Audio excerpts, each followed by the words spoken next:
देखिए ये पूरे हिंदुस्तान में एक स्कीम चलाई गई थी अमृत भारत स्टेशन स्कीम, जिसके तहत 1200 से ज़्यादा स्टेशंस लिए गए थे और उनको इम्प्रूवमेंट किया गया था, करने की बात थी और उसमें जो बेसिक एमेनिटीज़ हैं पैसेंजर्स के लिए उनको सुधारना, उनको बेहतर बनाना और साथ ही साथ जो स्टेशन का लुक है, उसको भी बेहतर बनाना, दोनों ही काम उसमें करने थे। तो ये जो स्टेशंस हैं, इनमें से 103 स्टेशंस 22 मई को माननीय प्रधानमंत्री जी उसका उद्घाटन करने वाले हैं, उनका लोकार्पण करने वाले हैं, जिसमें से 6 स्टेशन हमारे राजकोट डिवीज़न के हैं। ये 6 स्टेशन हैं ओखा, मीठापुर, हापा, कानालूस, जामवंथली और मोरबी। इन 6 स्टेशंस पे ये जो काम था हमारा पूरा हो चुका है। इसमें हमने जो बेसिक सुविधाएँ हैं, ख़ास तौर से दिव्यांगजन लोगों के लिए, उनको बेहतर बनाया है। साथ ही साथ जहाँ पर प्लेटफ़ॉर्म की हाइट बढ़ानी थी, मान लिया वो लो लेवल या फिर मीडियम लेवल के प्लेटफ़ॉर्म थे या फिर छोटे प्लेटफ़ॉर्म थे, उनको एक्सटेंड करना, वो काम किया है। प्लेटफ़ॉर्म के ऊपर हमने शेड्स बनाए हैं नए, ताकि अधिक से अधिक यात्री वहाँ पर बैठ सकें। वेटिंग हॉल वेटिंग हॉल जो है, कई-कई जगहों पर पुराने हो चुके थे या फिर थे ही नहीं, उनको हमने मॉडर्न वेटिंग हॉल्स बनाए हैं, जिनमें टॉयलेट्स प्लस जो उनका एरिया है, सीटिंग अरेंजमेंट्स है, बहुत ही अच्छा है। उसके साथ-साथ हमने साइनेजेस पे बहुत ध्यान दिया है।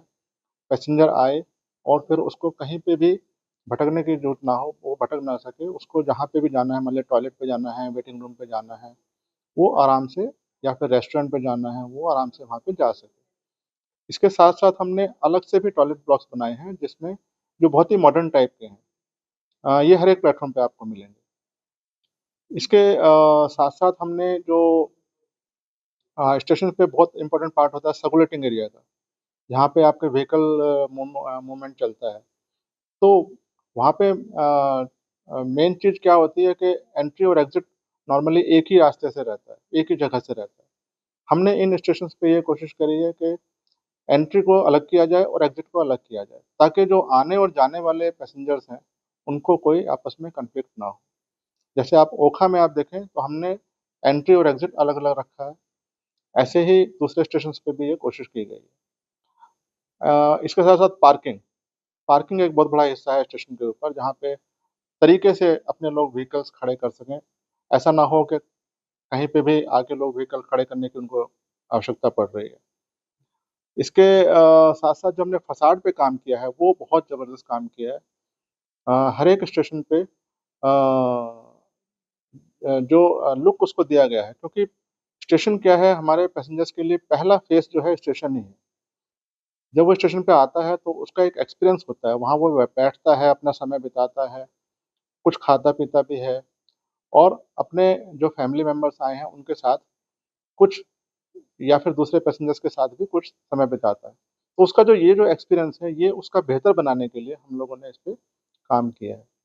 जैसे आप ओखा में अगर देखें तो ओखा में हमने जो क्योंकि हमारा ओखा स्टेशन जो है बहुत ही पास है सी के, तो उसको हमने ऐसा लुक दिया है उसके फसाड के द्वारा कि वो लगे कि जैसे हमारा जो स्टेशन है कोई तैरता हुआ शिप है सी के अंदर, तो ऐसा लुक उसको दिया है। जैसे मोरबी की अगर बात करें तो मोरबी हमारा जो है जो बिल्डिंग है वो बहुत ही अच्छी है, बहुत पुरानी बिल्डिंग है वो।